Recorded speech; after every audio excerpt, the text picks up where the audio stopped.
Mau menyaksikan kajian Buya Yahya tanpa biaya internet? Segera pasang parabola Al-Bahjah TV di rumah Anda. Bebas biaya bulanan dan tanpa koneksi internet.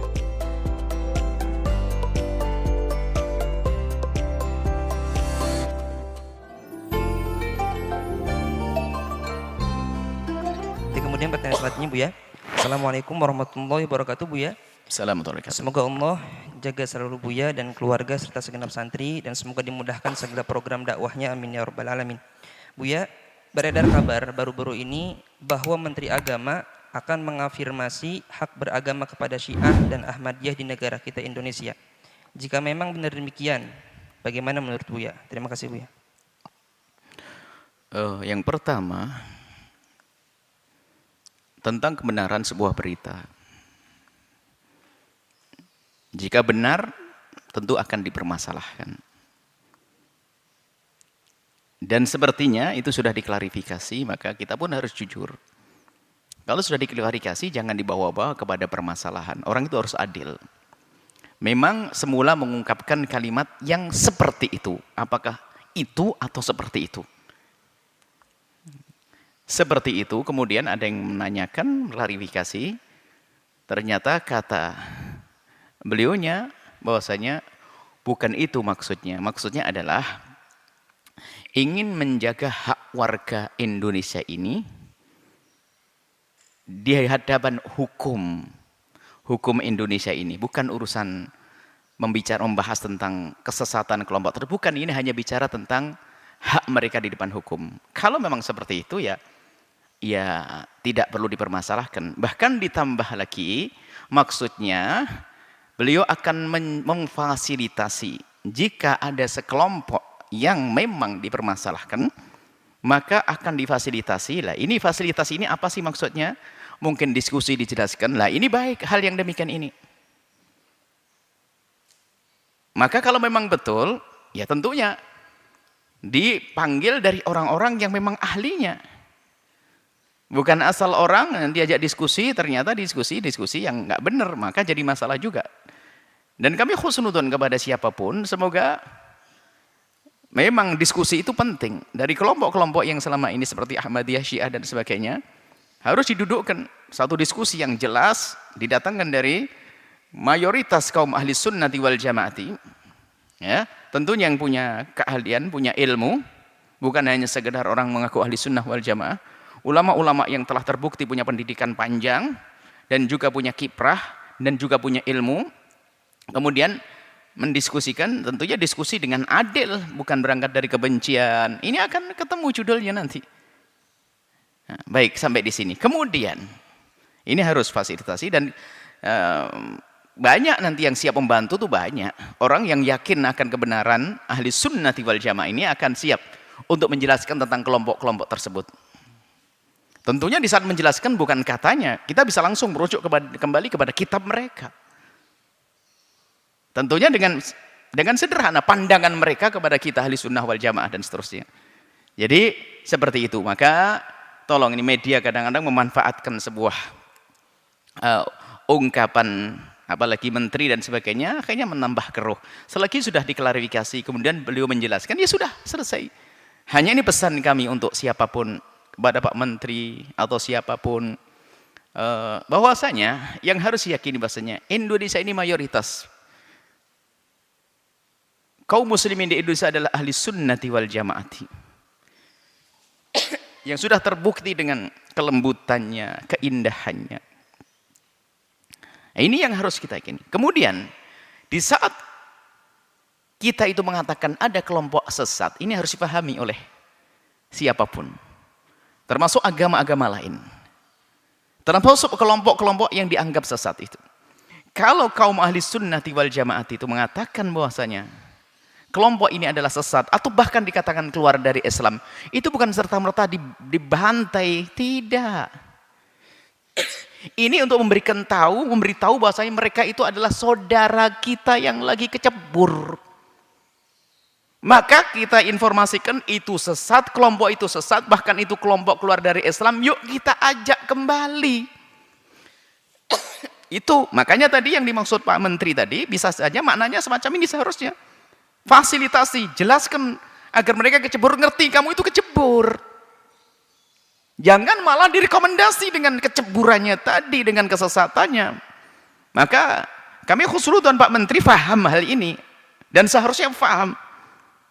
Bahwasanya mereka ini ada kelompok-kelompok di negeri ini yang keluar dari kelompok mayoritas ahli sunnati wal jamaati, yang membawa kesesatan, bahkan dianggap keluar dari Islam, dan mereka sendiri yang mengukuhkan keluar dari Islam, bukan kita mengeluarkan, karena mereka tidak menganggap yang lainnya kok. Maka ini kecebur mereka. Jadi bukan diafirmasi, betul tidak diafirmasi, bukan dikukuhkan, bukan direstui, akan tapi kita ajak kembali. Ingat, dengan kesesatan sebuah kelompok dalam akidah, bukan berarti langsung kita bantai, kita perangi mereka. Nah, ini nggak boleh seperti itu. Nah ini, kemudian setelah itu langkah-langkah kita, setelah kita bahwasanya yakin bahwasanya semuanya harus tahu, kaum muslimin, non muslim semuanya, lihat, berbeda agama tidak harus kita saling bantai, akan tapi bagaimana kita memahami perbedaan ini. Kemudian setelah itu, ya, perbedaan ini, kemudian setelah itu, ya selagi salah, kalau di dalam kaum muslimin berarti kan saudara kita yang sesat, ya harus kita jelaskan. Tapi kalau beda agama, nggak bisa di sini. Beda agama, agamaku agamaku, agamamu agamamu. Nah ini selagi masih di dalam payung kaum muslimin, mereka mengaku Islam, kalau melakukan sesuatu yang keluar dari Islam harus kita jelaskan. Nggak boleh tidak. Bukan direkomendasi mereka menjadi sebuah kelompok yang sah, oh enggak. Tetap kita katakan tidak sah. Dan insya Allah Pak Menteri seperti ini, jujur, setuju dengan ini. Karena apa? Beliau juga berpikir, kalau enggak, kalau seandainya langkah Pak Menteri ini salah, akan menjadi catatan hitam sepanjang masa. Kemudian juga, kita sebagai pengikut ahli sunnati wal jamaati, kaum muslimin di Indonesia mayoritas ini, kita kan punya tugas untuk berdakwah. Menjaga akidah kita dan jaga umat kita ini. Masalah toleransi babnya beda. Toleransi tanpa harus kita meruntuhkan bangunan-bangunan, pondasi-pondasi akidah kita. Tidak. Akan tapi lihat, di dalam kita menjaga akidah ini babnya. Bukan bab toleransi. Toleransi sudah dibangun toleransi. Kita sudah hidup bertahun-tahun dengan damai dengan agama yang berbeda-beda. Tanpa harus membuat toleransi-toleransi yang aneh seperti yang terjadi di akhir zaman ini. Banyak toleransi kebohongan. Kita perlu toleransi sesungguhnya. Biarpun seorang tetangga tidak pernah masuk gereja, tapi dia bisa berdamai dengan bagus selama ini. Tetangga yang muslim tidak pernah masuk gereja mengadakan Natalan, tapi baik-baik ada. Nggak ada masalah. Lah itu toleransi sesungguhnya. Tanpa harus ada kebohongan-kebohongan. Baik.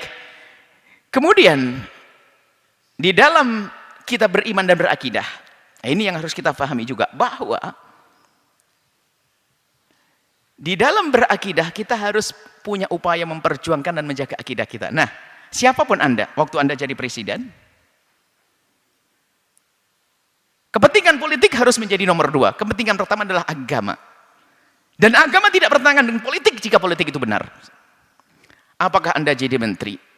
Yang jadi menteri, jadi Pak Presiden punya dasar akidah. Jika akidahnya adalah akidah Islam, ahli sunnati wal jamaah, maka jadi menteri ataupun jadi presiden, jadi apapun gubernur, maka dia harus tetap semangat memperjuangkan akidahnya itu. Memperjuangkan akidahnya dan menjaga akidahnya. Menjauhkan orang dari akidah sesat. Dan itu nggak bertentangan dengan namanya toleransi, tidak. Bahkan kalau saya ketemu dengan orang Nasrani, saya akan ajak kepada agama saya, bukan kebencian saya, akan tapi apa? Saya sayang ini satu bangsa, satu tanah air, hidup bertetangga dengan saya tidak ingin menurut keyakinan saya mereka sesat. Maka ayo ikut agama. Agama Islam mengajarkan kebaikan kok, itu. Ya, seperti itu. Jadi siapapun Anda, termasuk menteri sekalipun, dia insya Allah punya iman, yakin saya punya iman, bukan. Dan dia akan mempertahankan keimanannya. Nah, keimanan perlu dijaga. Maka menjaga keimanan harus menjelaskan, ini batil, ini sesat, ini keluar dari Islam.